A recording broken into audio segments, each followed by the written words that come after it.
kono mi yiyanima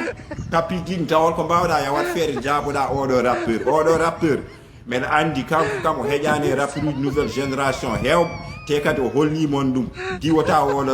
oɗo son mo fiiɗo en hewɓe mon piyani hono makko mbaɗe feere jaaboɗon o mais demoni wuura mbason mawlikinade mbason wiide ni o ko ni oɗo on ɓurani ɗum on wawi rap oɗon mbawi rap e donc noon ko bifiyel toskel Babs Oji kam meɗa andi Babs Oji woto classé ɗum wonon rappeur uji Babs Oji kañum wona rappeur ko nalanke Babs Oji Saydou Nour Gaye Ousmane Gangue ɓeɗon pondete ko même say son pelliti classe de Babs Oji tan classore Ousmane Gangue ɓeɗon fof ko nalankoɓe yimoɓe ɗum ɗo mbay jalala jalla titande tiiɗi e DJ kalten ko haala BuzzShit ne wonde rappeur uji ɓe o classe ɓe soma ko vidéo mo waɗi on way hanguede ni ko américain shit en tout cas on foori bandiraɓe mbaɗe feere jalton ballon kam partage vidéo mi wayri wadde vidéo ji noon e Facebook par ce que mbeɗa uddiri compte TikTok il y a une semaine ko toon gonmi ɗiɗo instant mbeɗa jogui toon ñawoje jiɗɗo yebdemi foof toujours mbeɗa waɗa vidéo ji e TikTok vidéo juɗɗi seeɗa wona vidéo ji komi jii ñawoje cattuɗi nan toon bandiraɓe mbaɗe feere jalton e keewal ballon kam partage vidéo o alten ko haala oɗo rappeur mo ganduɗa tellement on foori machallah on yaltini vidéo goto kiɗi on wiye BuzzShit on classe hen authentique Capi ɓeɗe wonde rappeur uji nouvelle génération wona même génération ga o classe ɗon hewɓe génération makko e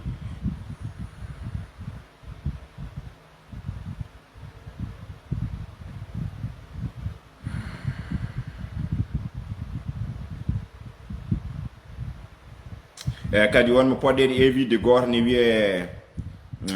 Oumar So ma wot ko haali hen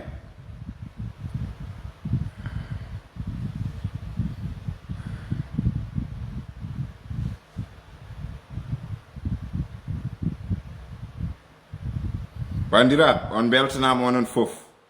on tini clip jaltuɗo o mi sikki hewɓe jiiɗum e partage ɗum e Facebook am rappeur goto ne wiye BuzzShit omo fi son goto ene waɗi ɗum clip pa min nowtu laamu to Allah o jeeya ko e rappeur uji weltanaɓe e mo haala mumen haalte tout le temps par ce que o ligguima ko waɗi ɗo henno ko son e dari ala fof ko manqui hen vidéo clip o kadi la même chose ene dari et donc o ligguima o waɗi affaire BuzzShit ko vrai rappeur bandiraɓe sekila mbaɗe feere mbattone makko hakkille omo nangi rappeur uji nouvelle génération e génération mawɗo omo nangi omo hongiɓe kadi gasani outro son o wi ko garawo e advice e jemen tekki e pied militaire underground et donc on foti haalde haala ɓeɗon o omo wuuli gippi min mi yeɓino vidéo makko goto première fois mi yebdemo ko rappeur goto ne wiye Zalatan neldi kam clip makko ne woni Noadibo holli kam hol kanko gimden min mbeɗa jeeya yimɓe kam anduɓe oɗo wonko wawi et donc o holliri nouvelle génération nanɗo hen hewɓe nanɗo sa clashi ɗumen cuusa jaabade elle tan gona rappeur uji Absen wat feere tina kam kanko kam o jaabaɗimama Capi o jaabima ɗum o clashi ɗum ɓaare an a huuli jaabade Capi clashi mama huuli wadde hen suukara a suusa bone mo suusa bone laamota bandiraɓe on beltanama onon fof rappeur goto ne wiye BuzzShit omo jogui vidéo clip goto mbeɗa yiiɗi hennude moon hen seeɗa onon wonande ɓe cuwa yebde son ɓe o clashi hen rappeur uji hewɓe o clashi hen authentique o clashi hen Capi o clashi hen Absen o clashi hen Absen o wi ɗum ñemtinta ko advice kadi ko gonga Absen ne jogui son uji ɗi ñemtinata advice ne jogui kadi son uji kadi ɗi ñemtinani advice et donc woni ko ƴewde ñawore nde ko haali hen ko feccere hen ne woodi o feccere hen kadi hayso wodani ene tengtine mabɓe par ce que ɓeɗo rappeur uji hande onon mouvo yettima ha ko ganduɗa oɗon poti jabade pikkuji oɗon poti jabade clash uji ɗum kam wona pikka ko clash direct woni ɗo hen oɗo rappeur noon hay goto wawi wiide ne minimisamo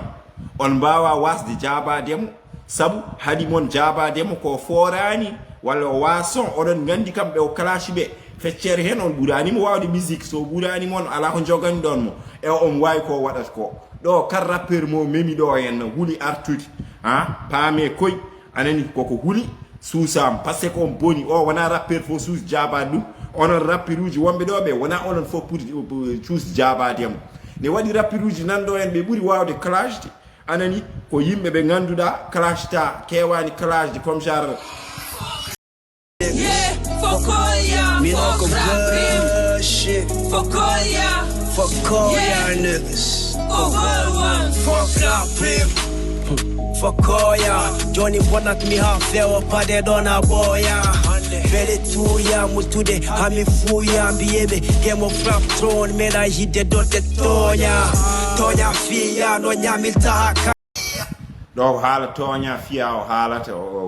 e donc o clashi ɗum kadi son ma en gare ko toña fiya kam ko rappeur goto mo ganduɗa ɓooyi seeɗa min kam mi jeyaka yimɓe o jeyaka yimɓe weltanaɓe e to banggue public ɓurɗo wawde heɗede mais ko rappeur goto porɗo bawɗo ko waɗata ko Anka tonya na fia rap mako mulitani min kon dia mender courant mi joji yimbe didi hol no badira mi turam fuck it nigga julam dus magadan rap mako contre temps magadan ko rappeur goto o wi ɗum rappum ko contre temps son keɗima son uji oɗon ma on mbaw janggude taw ko haalata ko gon 12 magadan min mi andamo no fewi kono noon min nanamo tan e kono noon kam heɗaki son uji makko saka mi anda ko contre temps on ko rappeur momi anda bada kon mer nyo jaar ci fa sum jubi ma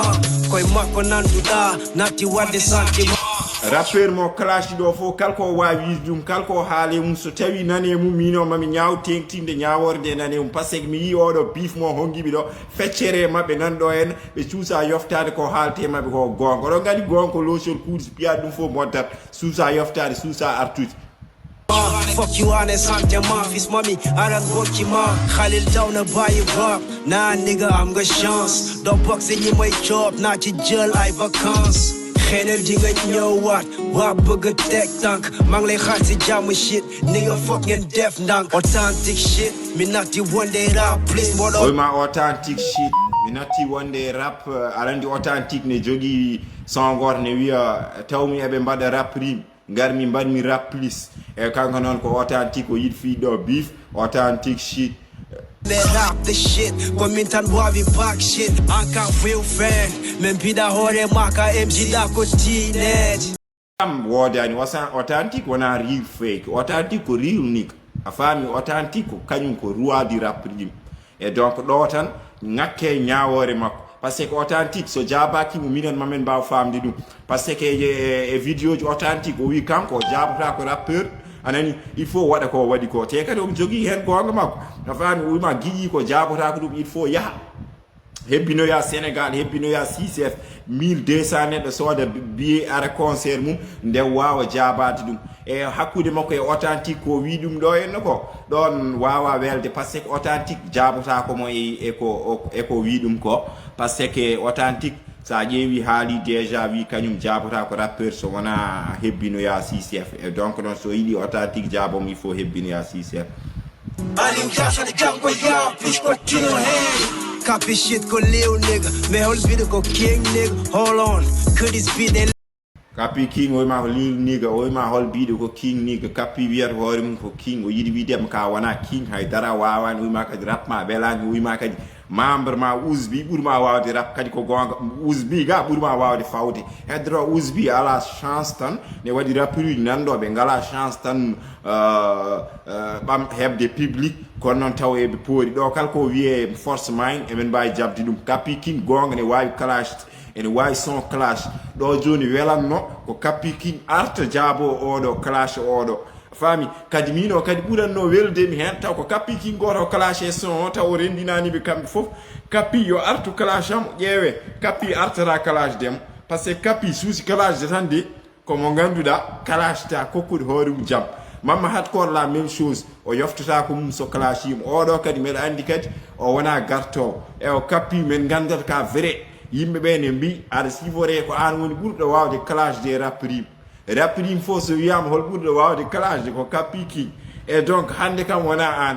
hande ne waɗi goɗɗo nan ɗo henna e donc sal suusi wat feere garta nguur noon game o mbason wiide oɗon gona ɗo mi jaabata ko o kala mon mo jaabaki ɗum koko huuɗi wona question wa rap o heƴani e mon oɗo à part authentique feccere mon onon kanko wawi ɗumen e rap fani e donc kala no cali ɗon jaabade mo gande kam oɗon kon hulɓe tan sone ɓendin dari yimɓe fof nan kaal haala mum woto ƴeewe son e vie uji youtube ɗi tan won ƴeftuɓe ɗum ne mbaɗi ɗum partout ne envoya ɗum ne mbaɗi ɗum e portable uji mumen a faami hayso nder youtube o heewani vie uji gande nan heeɗe e nder Nouakchott fof a faami sarima won télécharge uɓe ɗum nan e tiktok nan e facebook nan partout e donc oɗo son nan haade e wuuro ngo ɓaɗe feere jaaboɗonmo taw ko cuusɗon ɗum woni rap Capi King an min mbima ko taw holko mbawɗa ya wat feere jaaboɗama par ce que Oumar men sohluma de ya wat feere jaltaɗo henna kono mi yiyanimo Capi King taw holko mbawɗa ya wat feere jaaboɗa oɗo rappeur men andi kanko kam o heƴani e rappeur uji nouvelle génération hewɓe te kadi o hollimon ɗum diwata oɗo son mo fiiɗo en hewɓe mon piyani hono makko mbaɗe feere jaaboɗon o met gemoni wuura mbason mawnikinade mbason wiide ni o ni oɗo on ɓurani ɗum on wawi rap oɗon mbawi rap e donc noon jofteɗe o clash ko ɗum wurnata affaire o. Let me show these damn niggas. Niveau mano heddi hay usbi ɓurma tidde ko gonga hay sa yeddi mbatta ko déjà vi mi wondi I can do something that you cannot do kata koye dow lekki joguiɗa ko force wandu nena demo e defde Capi joguiɗa ko force wandu o yeeli yo Capi wat feere garta ano ka rappeur ɓurɗo wawde clash Absen a hokkani ɗum chance advice a hokkani ɗum chance par ce que aɗa andi jaabota kom a rewe mum aɗa bonir ɗum neti Absen aɗa andi jaabota kom suusam no mbinomi e auto vidéo ni Absen suusa waddude ma clash e donc noon oɗo ko gangste oɗo wawi yimde gueru o wawi farnorade ko gueru men a faami wat feere jaaboɗa nani clash nani beef nani kono noon mbeɗa andi no gandirmi comme mayo an a wona jaabotoɗo ɓeɗo yimɓe par ce que an jaabotoɗa tan clashta tan komo suusa bone mo yiiɗa waddude e ma beef comme genre Absen en comme genre ɓeɗon e wat feere jaaboɗa o sa waɗani ɗum haydara a waɗani a faami kadi a ronkani windude ɗum dans 2 jours woto juut sohlani kadi ƴefta temps Capi hollu amen ka professionnel jaaboɗa oɗo piyamo no firuma ni an ɓuuri tengtude son o clashi e rappeur uji hewɓe sa ƴeewi authentique en o wi ɗum ko authentique shit anani ko wir fake tan o haali o bonnitani ko rap mum mais an noon o wima ka wa haydara o wima ka hay usbi ɓuurma forde o wima ko a wandu mi anda fof no wiide ɗum ni mi yawti ɗon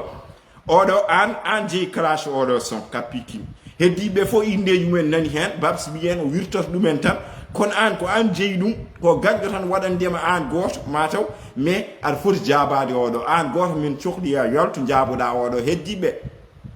heddiɓe sohlani an ɓuuri hettude an woni bien placé wawde jaabade oɗo e o instant Absen suusa bone mbeɗan jaabota ko mawnikiniɓe gonna dengay def tash pare kuma wa kene defay def coach wila mena kabo ko ñoom ñaar ci même sac comme que ñaar ngeen ci deux balen buff pass nigga bab so du gat du fal du gat France Kabako ko rappeur goto ɗo wonnomon Amérique e donc kanko hoore makko kadi omon nder Kabako wat feere ngara jaaboɗa taw ko mbawɗa sino ko bifiyel toskel Babs Oji kam meɗa andi Babs Oji woto clashé ɗum wonon rappeur uji Babs Oji kañum wona rappeur ko nalanke Babs Oji Saydou Nour Gaye Ousmane Gangue ɓeɗon pondete ko même say son pelliti classe de Babs Oji tan clashore Ousmane Gangue ɓeɗon fof ko nalankoɓe yimoɓe ɗum ɗo mbay jalala jalla anani e donc noon mbaɗe feere jaaboɗon oɗo rappeur mbeɗa andi hewɓe mon cuusa jaabademo par ce que ko kuuli hay goto mon yiiɗa fiyede beef François Dugas jinna Mike Dugas mo gonna juuɗe ñew waye 6 tane wuuro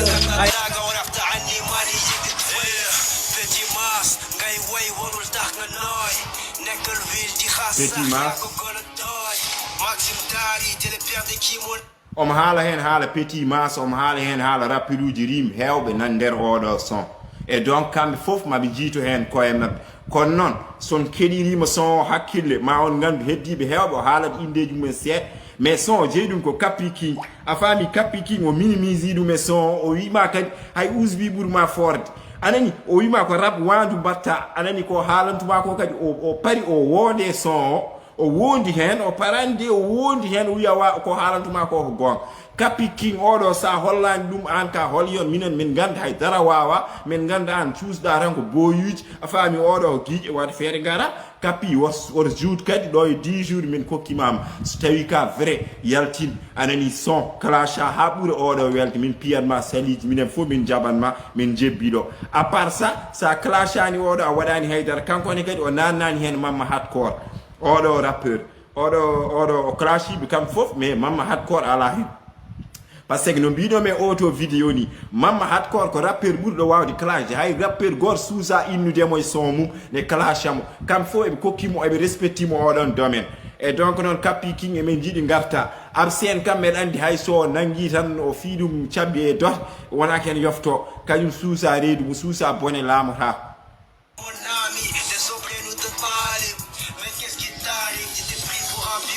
o son ko Capi King tan foti jabade ɗum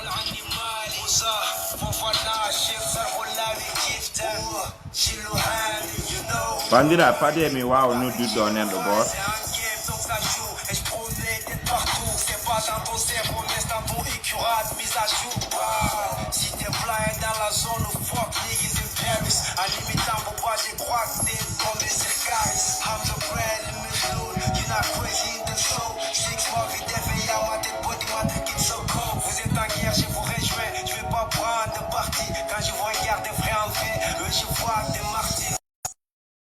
Oumar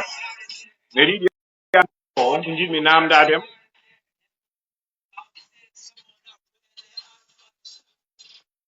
o wima Absen sene rappa elli advice et c'est vrai min kalinumi vidéo ji amen vidéo am ya 6 mois mi haalino Absen sene rappa en ñemtina advice e jimri mum mais sa ƴeewi épée makko ko ɓuuri hen hewde o ñemtinani advice ɗum o liggima ɗum kalden gonga et donc om ñemtinanno advice mais wona oɗo épée o épée o liggima ɗum wallah o rappeur on koy BuzzShit an aɗa footi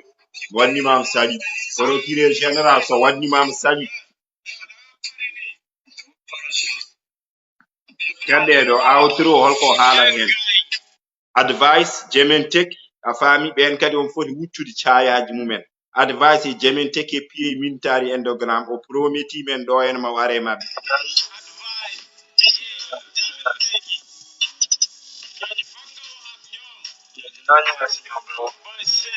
o wima dina ñëw ak Simon bro advice e Authentique ene wonde pied mintare endogramme on foti nangude cayaji mumen wuppo hama o fiɗɗo liira et donc on son nan ara mbeɗa andi ɓoyata oɗo rappeur ko rappeur goto mo ganduɗa oɗo instant omo jeeya e ɓurɓe wawde rap omo classé e ɓurɓe wawde rap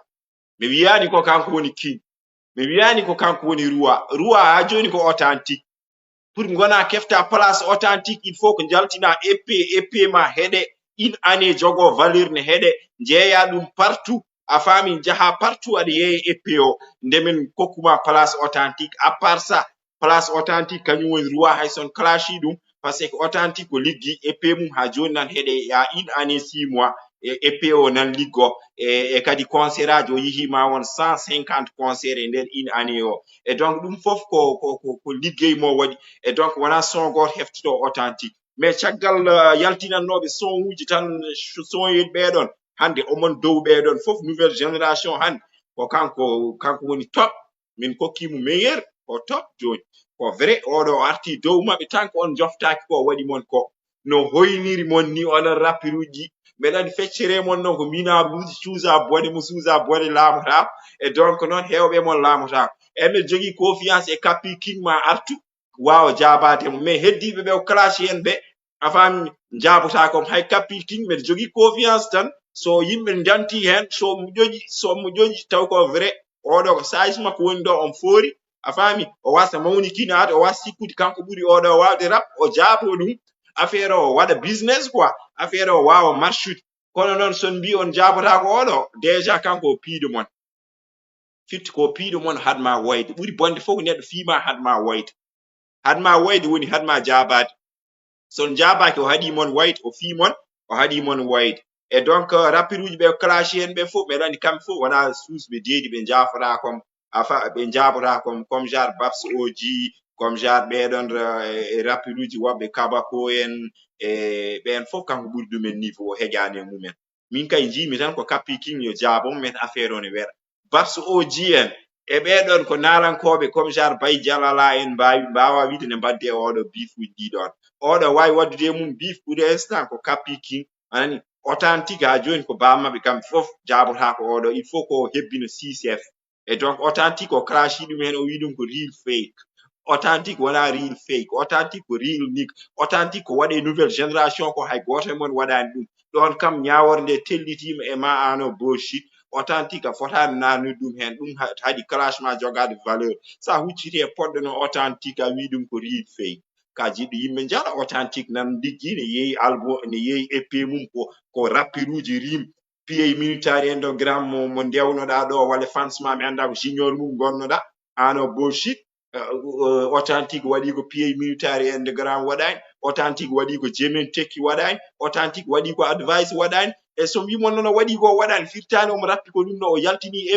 épée o hedama ma won une année et quelques ne liggo ma won 150 concert yalti hen quand c'est important hol not shed gil 2021 ko authentique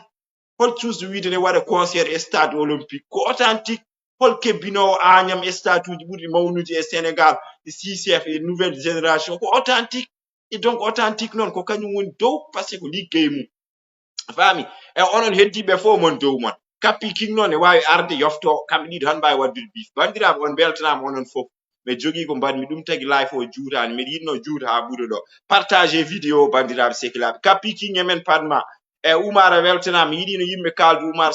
Oumar Abou So mi yiɗino yimɓe kaldu mais mi ronki hebdem a weltanama windaɗo abonné ñoƴƴuɗon to windaɗo abonné koko wojji ñoƴƴa sa ñoƴƴi ñoƴƴa e cloche oɗo mbo kollumonmi sa ñoƴƴi titonde tiiɗi e dije du titonde koyne bandiraɓe